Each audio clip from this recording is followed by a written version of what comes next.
भारत नेपाल सीमा पर सक्रिय जाली नोटों के एक अंतर्राष्ट्रीय सिंडिकेट को मोतिहारी पुलिस ने बड़ा झटका दिया है।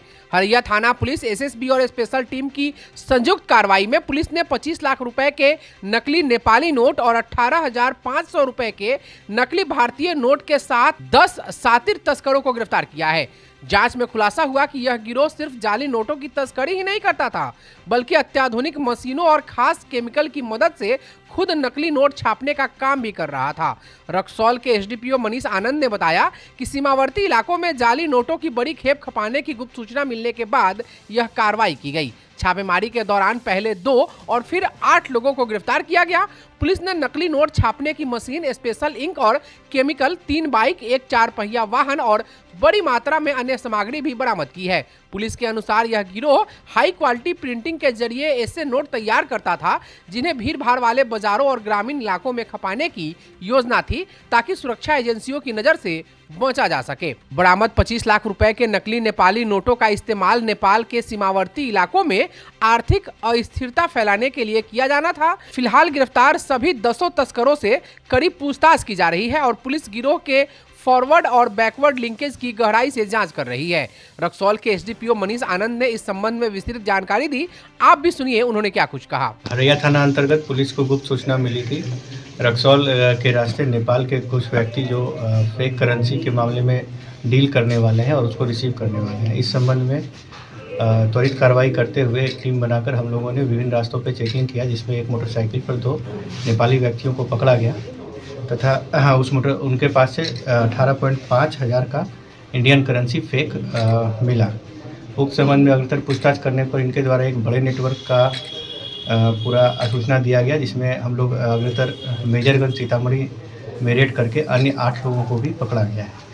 इस पूरे ऑपरेशन में हम लोगों ने 10 लोगों को गिरफ्तार किया है, जिसमें 3 व्यक्ति जो सरोज तिलक और श्रीदेव जो नेपाल के रहने वाले हैं, बाकी अन्य व्यक्ति जो हैं वो सीतामढ़ी के हैं।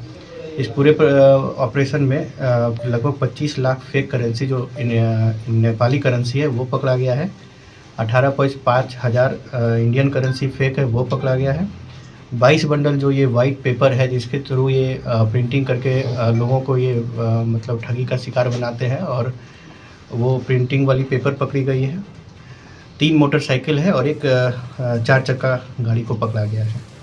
उक्त ओरिजिनल नेपाली रुपया भी पकड़ाया है, जिसमें 1,40,000 रुपया पकड़ाया गया है। उक्त पूरे प्रकरण में हम लोग पूछताछ करके अग्रतर कार्रवाई की जा रही है। प्राथमिकी दर्ज करके अग्रतर कार्रवाई की जाएगी। इस रैकेट में इनका जो मोडस है, इन लोगों के द्वारा फेक जो करेंसी है उसको डिलीवरी करते हैं, कम पैसे पे ओरिजिनल पैसा लेते हैं और अधिक मात्रा में फेक करेंसी डिलीवर करते हैं।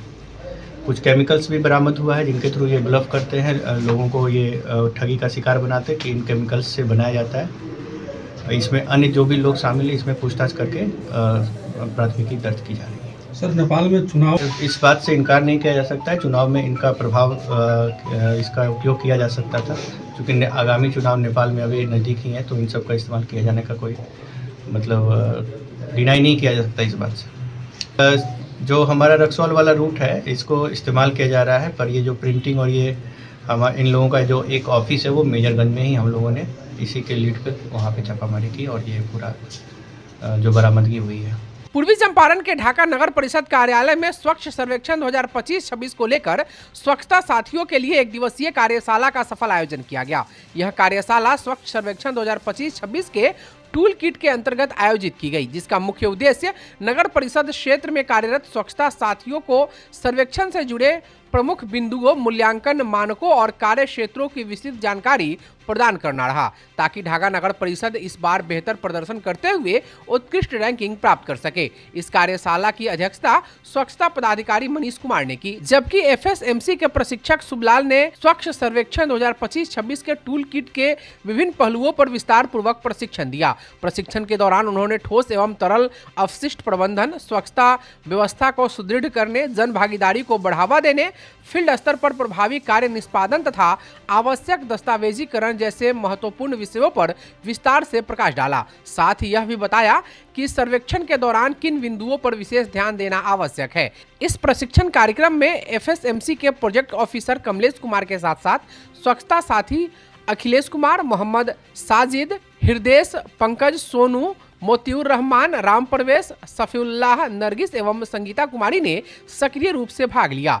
कार्यशाला के माध्यम से सभी प्रतिभागियों को यह स्पष्ट रूप से समझाया गया कि स्वच्छ सर्वेक्षण 2025-26 के अंतर्गत नगर परिषद क्षेत्र में स्वच्छता से जुड़े कार्यों को किस प्रकार प्रभावी ढंग से लागू करना है। कार्यशाला के समापन पर यह विश्वास व्यक्त किया गया कि इस प्रकार के प्रशिक्षण कार्यक्रमों से स्वच्छता साथियों की कार्य क्षमता में उल्लेखनीय वृद्धि होगी और वे ढाका नगर परिषद को स्वच्छ सर्वेक्षण 2025-26 में बेहतर रैंकिंग दिलाने में महत्वपूर्ण भूमिका निभाएंगे।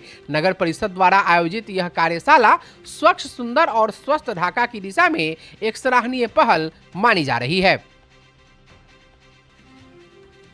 मानवाधिकार एवं सामाजिक न्याय आयोग की राज्य समिति एवं संचालन समिति की एक महत्वपूर्ण बैठक आज 1 फरवरी 2026 की संध्या 6 बजे से हर्ष हॉस्पिटल बाईपास रोड मोतिहारी के प्रांगण में आयोजित की गई।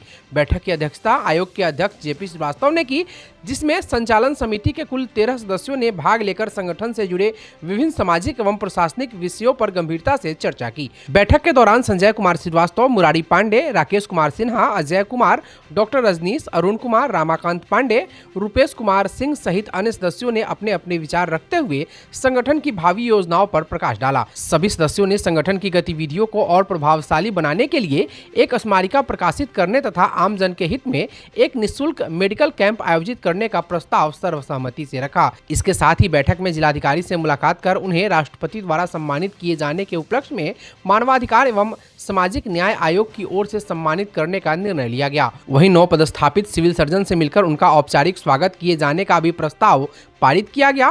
राष्ट्रीय कार्यकारी अध्यक्ष जेपी श्रीवास्तव ने सभी सदस्यों की बातों को ध्यानपूर्वक सुनते हुए कहा कि स्मारिका किसी भी संगठन की पहचान और उसकी सक्रियता की प्रतीक होती है, इसलिए इसका प्रकाशन आवश्यक है। उन्होंने शहर के प्रमुख स्थानों पर संगठन का बैनर लगाए जाने का भी सुझाव दिया ताकि मानवाधिकार और सामाजिक न्याय से जुड़े संदेश आम जन तक प्रभावी रूप से पहुंच सके। बैठक में जिलाधिकारी एवं सिविल सर्जन से मिलने के लिए एक 5 सदस्यीय समिति का गठन किया गया, जिसमें जेपी श्रीवास्तव, संजय कुमार श्रीवास्तव, अरुण कुमार, हर्ष हॉस्पिटल के डायरेक्टर डॉक्टर मनीष कुमार एवं रवि कुमार को शामिल किया गया। इस बैठक में जहांगीर अंसारी, डॉक्टर गौरव, डॉक्टर मनीष कुमार, मुरारी पांडे, रूपेश कुमार सिंह, डॉक्टर रजनीश, रमाकांत पांडे सहित सभी सदस्यों की उपस्थिति से कार्यक्रम सफल रहा। अंत में अध्यक्ष द्वारा धन्यवाद ज्ञापन के बाद बैठक की कार्यवाही समाप्त की गई।